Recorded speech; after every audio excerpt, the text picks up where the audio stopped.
지금 시장은 전쟁 뉴스로 매우 흔들리고 있습니다. 미국과 이란의 긴장 상태, 유가 급등, 지수 변동성 확대, 많은 투자자들이 불안해하고 있죠.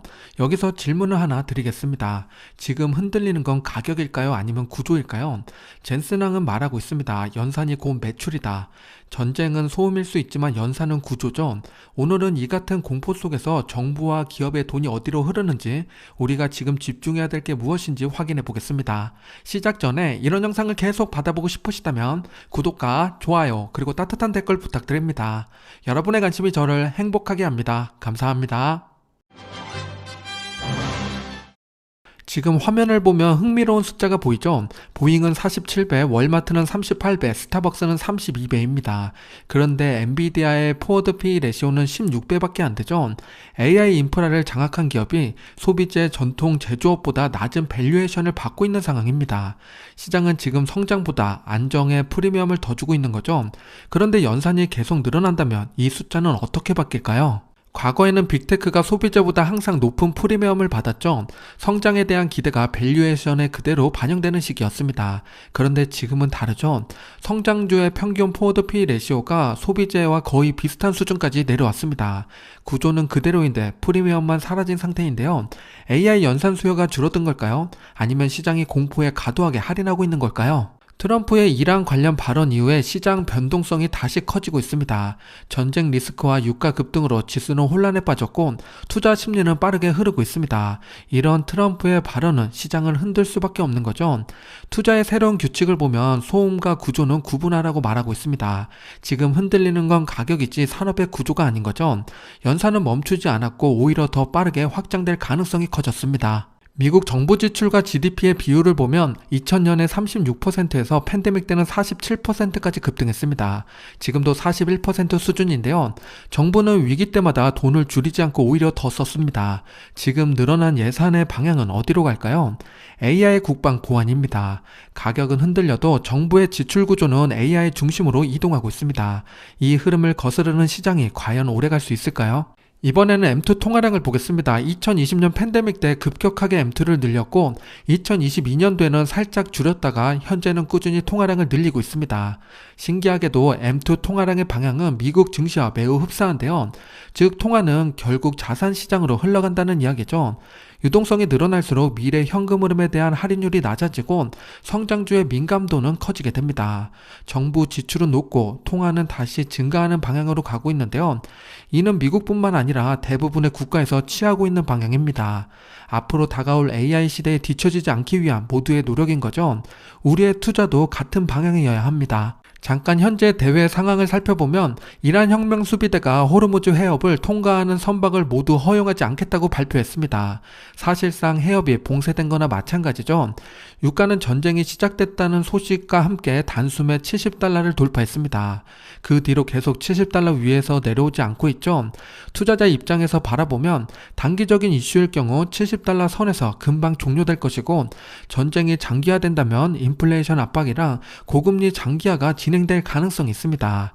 자산시장 전체에 어떤 파장을 줄지 차분히 점검해야겠습니다. 이런 상황 속에서 연초부터 지금까지의 성장과 가치주의 주가 차트를 보면 버라이즌 같은 가치주는 꾸준히 우상향하고 있고 코카콜라도 안정적인 현금 흐름을 이어가고 있습니다. 반면에 엔비디아 브로드컴은 변동성이 훨씬 크고 수익률조차 저조하죠. 앞에서 잠깐 이야기했듯이 성장주의 프리미엄이 사라졌습니다. 반대로 가치주가 점점 프리미엄이 붙고 있는데요. 지금은 한쪽에 올인하기보다는 구조와 사이클을 함께 보고 균형을 잘 잡는 게 중요하겠습니다. 한 가지 놀라운 사실은 미국과 이란 충돌 직후 시장은 공포로 출발했지만 S&P 500과 나스닥이 플러스로 마감했다는 겁니다. 에너지와 방산은 당연히 강했어야 하는 섹터죠. 신기한 것은 에너지보다 엔비디아랑 소프트웨어 기업들입니다. 약세 속에서 오히려 반등이 나왔다는 것은 긍정적인 신호죠. 더 이상 내려갈 자리가 아니라는 이야기입니다. 코스톨라니는 이런 경우를 페타콤플리라고 부르는데요.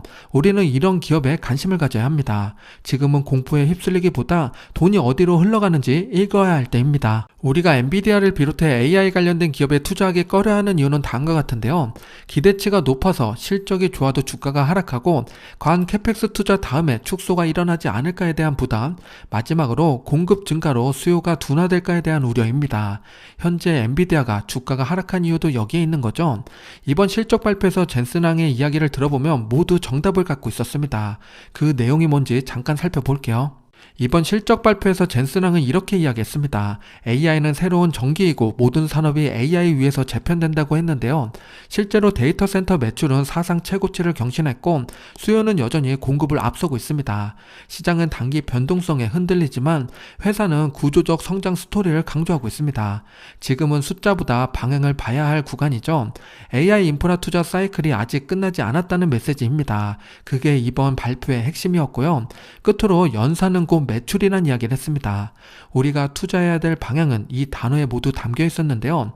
투자의 새로운 규칙에서 구조가 바뀌면 가치 판단 방식도 바뀌어야 된다고 이야기합니다. 과연 연산은 우리 삶을 어떻게 바꿔놓을까요? 과거 사례를 통해서 간접 체험해 보겠습니다. 연산이 곧 매출이란 이야기와 비슷한 과거 사례 세 가지를 보겠습니다. 첫 번째는 전기 인프라 확산이 있는데요. 전기가 보급되자 냉장고와 세탁기 같은 가전제품이 등장했죠. 가정의 전력 소비가 늘어나면서 관련 산업이 폭발적으로 성장했습니다. 인프라가 깔리자 그 위에 새로운 시장이 열린 거죠. 두 번째는 인터넷 속도 증가입니다. 초고속 인터넷이 보급되면서 영상 스트리밍이 가능해졌고 SNS 사용 시간이 급증했습니다. 그 결과 디지털 광고 시장이 폭발적으로 발생하고 플랫폼 기업들이 급성장했습니다. 속도 개선이 산업 지형을 바꾼 사례죠. 마지막 세 번째는 스마트폰 보급입니다. 모바일 연산 능력이 급증하면서 게임 결제 SNS가 일상으로 들어왔고 결국 앱 경제라는 거대한 생태계가 탄생했습니다. 하나의 기기 확산이 완전히 새로운 산업을 만든 사례인 거죠. 이제는 AI로 인해서 연산이 증가하는 시대가 찾아올 겁니다. 과연 어떤 세상이 펼쳐질까요? 바로 뒤에서 보겠습니다. 지금부터 제 생각이 가미된 내용이니까 참고해 주시기 바랍니다. 앞으로는 연산 증가로 구조적 전환이 일어날 건데요. 먼저 연산이 유틸리티처럼 보급되고 전기와 인터넷처럼 기본 인프라가 될 겁니다. 그 위에서 추론 사용이 폭증하고 AI 에이전트가 일상과 산업에 스며들게 됩니다. 기업은 생산성을 높이고 새로운 매출원을 만들어가겠죠. 이런 변화는 결국 GDP 구조로 이어지게 됩니다. 노동의 방식이 바뀌고 기업 경쟁력이 재편되고 국가 경쟁력까지 달라지게 됩니다. 연산 능력이 곧 경쟁력인 시대가 되는 거죠. 우리는 그 초입에 서 있습니다. 제 생각과 반대 의견을 담고 있는 유명한 보고서가 하나 있죠. AI로 인해서 2028년에 글로벌 지능위기가 찾아온다는 내용입니다. 며칠 전에 이 보고서가 나오고 AI 관련된 기업들이 크게 하락했는데요. 어떤 내용인지 간략하게 세 가지 포인트로 정리해 보겠습니다. 첫 번째는 AI는 성공하지만 경제는 흔들릴 수 있다는 주장입니다. 생산성은 폭발하고 기업 마진은 개선되는데 화이트 칼라 노동이 빠르게 대체되면서 소득이 줄고 소비가 위축된다고 합니다. 기술의 승리와 경제의 안정이 반드시 함께 가지 않는다는 시각이죠.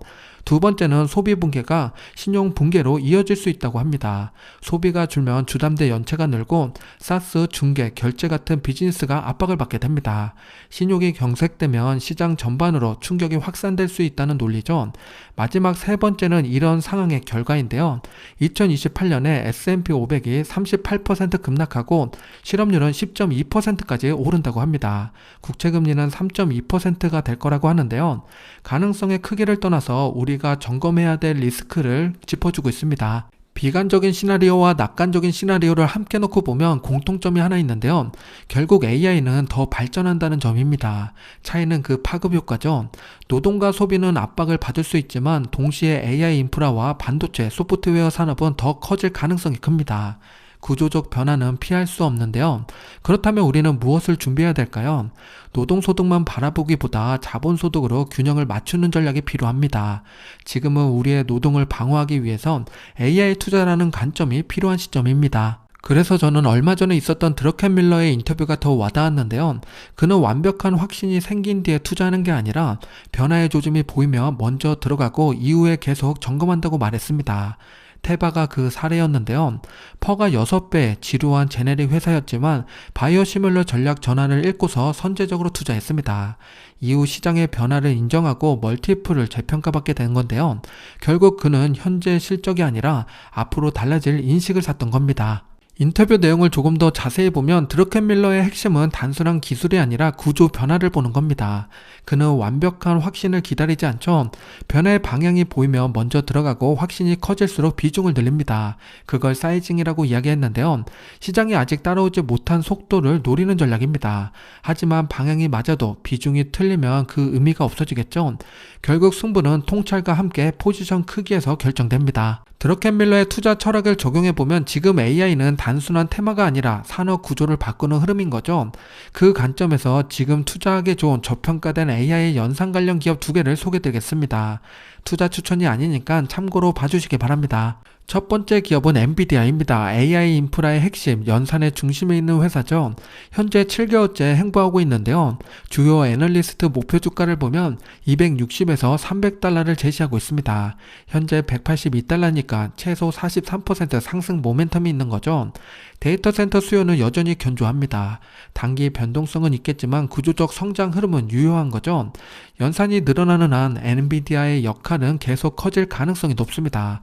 게다가 3월 16일에 GTC를 앞두고 기대감이 다시 살아나고 있습니다. 두 번째 기업은 브로드컴입니다. 단순한 반도체 회사가 아니라 AI 네트워크와 커스텀 칩의 핵심 플레이어죠. 대형 고객사와의 맞춤형 칩 계약이 확대되면서 구조적 성장이 이어지고 있습니다. 엔비디아와 비슷하게 횡보하고 있는데요. 현재 주가가 318달러입니다. 주요 투자은행은 브로드컴의 목표 주가를 380에서 415달러까지 제시하고 있죠. 엔비디아가 연산의 심장이라면 브로드컴은 연결과 확장의 축입니다. AI 인프라가 커질수록 함께 성장할 가능성이 높은 기업입니다. 다음으로 넘어가 볼게요. 연산이 늘어난다는 건 단순히 매출만 증가한다는 의미가 아닙니다. 그만큼 데이터가 폭증하고 연결이 확대되고 공격 표면도 넓어진다는 뜻이죠. AI가 기업의 두뇌가 되는 순간 그 기업의 시스템이 멈추면 매출도 멈추게 됩니다. 이제 보안은 비용이 아니라 인프라인데요. 연산이 유틸리티가 되는 시대에 사이버 보안은 선택이 아니라 필수 산업으로 올라서게 됩니다. 우리가 앞으로 AI를 사용할 때 물어야 할 질문은 이 시스템은 안전한가입니다. 글로벌 사이버 공격 건수는 빠르게 늘어나고 있는데요. 2023년도에 8억 5천 건이었는데 2025년에 14억 5천 건으로 추정되고 있습니다. 랜섬웨어, 피싱, 클라우드 침입까지 공격은 정교해지고 있죠. 연산이 늘어날수록 지켜야 될 표면도 커지고 있습니다. 사이버 보안 시장은 2025년 2,500억 달러 정도 되는데 2035년이 되면 9,100억 달러로 확대될 예정입니다. 10년 사이에 3배 이상 커지는 구조 성장인데요. AI와 클라우드가 확산될수록 보안은 선택이 아니라 필수가 됩니다. 투자의 새로운 규칙을 보면 구조가 확산되면 필수 인프라 기업이 재평가된다고 말하고 있는데요. 연산이 늘어나는 시대, 보안은 비용이 아니라 매출을 지키는 핵심 자산이 됩니다. 사이버 보안 기업들의 매출 규모를 보면 대표적인 3대장이 있죠. 팔로알토, 포티넷, 클라우드 스트라이크입니다. 매출 규모는 48억 달러에서 113억 달러까지 있는데요. 이미 수십억 달러의 매출을 올리는 대형 플랫폼 기업입니다. 이제 보안은 스타트업 테마가 아니라 현금 흐름을 만드는 인프라 산업이죠. 연산이 늘어날수록 보호해야 될 자산도 커지고 있습니다. 사이버 보안 탑3의 주가 흐름을 보겠습니다. 클라우드 스트라이크는 강한 반등 이후에 조정을 받았고 팔로알토와 포티넷은 상대적으로 더 큰 조정을 겪고 있습니다. 하지만 매출은 여전히 상승 중이죠. 공격 건수는 증가하고 보안 수요는 구조적으로 확대되고 있습니다. 세계 기업 중에서 어디에 투자해야 될지 고민이 많으실 텐데요. 각 기업의 특징을 정리해보면 팔로알토는 보안 통합 플랫폼 전략으로 AI 보안 확장 가능성이 큽니다. 플랫폼 통합 승자에 투자하는 접근이고요. 포티넷은 인터넷 네트워크 보안에 강점을 가진 기업으로서 상대적으로 낮은 밸류에이션이 매력적입니다. 보수적 저평가 전략으로 볼 수 있고요. 마지막 세 번째 클라우드 스트라이크는 AI 기반 탐지 기술과 빠른 매출 성장 속도가 강점입니다. 성장 프리미엄 전략에 가깝다고 볼 수 있겠죠. 같은 산업이지만 선택의 기준이 다르기 때문에 나의 투자 성향을 꼭 고려해서 투자하셔야 됩니다. 그래도 선택이 어려우실 텐데요. 투자의 새로운 규칙에 나오는 내용을 토대로 5가지 기준을 잡아봤습니다. 3개의 기업을 평가해보면 팔로알토는 구조적 패러다임과 연산수의 현금 흐름 확장 측면에서 강점이 뚜렷합니다. 다만 재평가 기대는 이미 일부 반영된 구간에 있고요. 포티넷은 저평가 매력이 분명합니다. 현금 흐름 안정성도 강점을 갖고 있고 다만 직접적인 AI 수혜 강도는 상대적으로 낮습니다. 클라우드 스트라이크는 연산 직접 수혜 기업으로 뽑히고 있죠. 성장성은 뛰어나지만 기대 대비 리스크도 함께 존재합니다. 팔로알토와 포티넷이 매력적으로 보이는데요. 조금 더 자세히 보겠습니다. 팔로알토는 보안을 제품이 아니라 플랫폼으로 파는 기업인데요. 여러 보안 솔루션을 통합해서 고객을 락인시키고 구독 매출을 빠르게 늘리고 있습니다. AI 확산 속에서 통합 생태계를 구축하려고 시도하는 기업입니다. 팔로알토의 주가 차트를 보면 최근에 크게 조정받았죠. 클로드 때문에 사이버 보안 기업들이 모두 하락했습니다. 전문가들의 목표 주가를 보면 평균 $235 정도 되는데요. 현재 $150로 매력적인 구간입니다. 투자의 새로운 규칙은 1차 수혜보다 구조 확장의 2차 수혜가 더 크게 재평가받는다고 이야기하는데요. 연산이 증가하면 결국 보안은 유틸리티가 됩니다. GPU를 파는 기업 다음 단계에서 그 연산을 지키는 기업이 재평가되는 구조인데요. 지금 팔로알토는 그 2차 확장 구간에 서 있습니다. 포티넷은 네트워크 보안의 강점을 가진 기업입니다. 방화벽과 보안 장비 시장에서 오랜 점유율을 유지해왔고 상대적으로 낮은 밸류에이션이 매력적입니다. 보수적인 투자자에게 적합한 안정형 보안 기업입니다. 포티넷의 주가 차트를 보면 8월에 실적 발표하고 크게 조정받았죠. 개파락이 나왔습니다. $100 넘던 주가가 한순간에 $70대로 하락했는데요. 하지만 주요 투자은행들은 $92에서 $130까지 목표 주가를 제시하고 있습니다.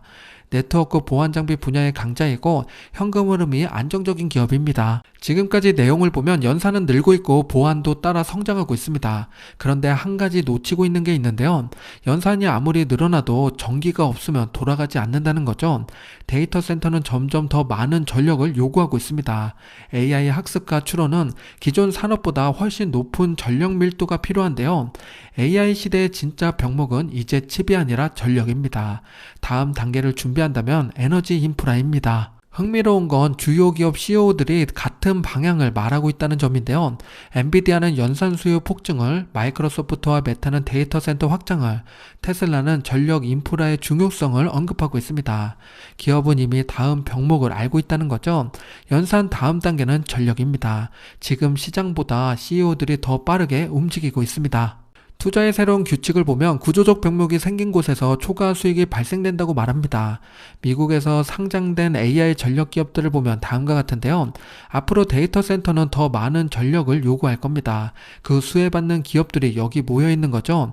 이미 주가가 크게 오른 기업들도 있으니까 캡처해 두셨다가 나중에 조정 올 때 관심 가져보시면 좋습니다.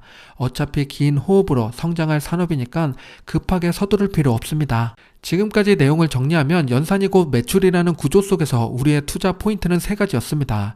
연산을 파는 기업, 연산을 지키는 기업, 그리고 연산을 가능케 하는 기업입니다. 정부 AI 투자와 빅테크 캐펙스는 연산을 팔게 만들고 보안은 그 연산을 지키는 유틸리티가 됩니다. 그리고 마지막은 전력이죠. 데이터 센터가 늘어날수록 전력 인프라는 필수가 될 겁니다. 연산은 확장되고 인프라는 재평가됩니다. 미국과 이란 갈등이 격화되면서 시장은 다시 흔들리고 있습니다. 유가 방산 지정한 리스크 관련된 뉴스가 쏟아지고 있죠. 그만 보고 싶어도 계속 알고리즘이 자극적인 뉴스로 안내합니다. 하지만 이런 상황일수록 우리는 방향을 다시 점검해야겠죠. 가격이 흔들리는지 아니면 구조가 바뀌는지. 전쟁은 단기 변동성을 키우지만 정부 지출, AI 투자, 전력 인프라 확대라는 큰 흐름은 계속되고 있습니다. 공포 속에서도 구조를 보는 것, 그게 우리가 집중해야 될 지점입니다. 오늘 말씀드린 기업들에게 중요한 일정이 다가오고 있는데요. 3월 3일에 클라우드 스트라이크의 실적이 나오고 4일에는 브로드컴 실적이 발표됩니다. 그리고 16일에는 엔비디아 GTC가 있죠. 마지막 18일에는 FOMC랑 점도표가 발표됩니다. 이 일정들은 연산 수요, AI 투자, 유동성 방향을 확인할 수 있는 구간이니까요. 꼭 챙겨보시기 바랍니다. 저평가 성장주의 분기점이 될 수 있으니까 지켜보고 또 말씀드리겠습니다. 오늘은 투자의 새로운 규칙을 읽고 제 생각을 더해 컨텐츠를 구성했습니다. 이 책은 특정 종목을 찍어주는 게 아니라 돈이 어디로 흐르는지 읽는 관점을 제시합니다. 지금처럼 변동성이 큰 격동의 시대에 투자 원칙을 세우고 싶은 분들은 꼭 읽어보시기 바랍니다. 책에 대한 자세한 내용은 아래 고정 댓글을 참고해 주시기 바랍니다.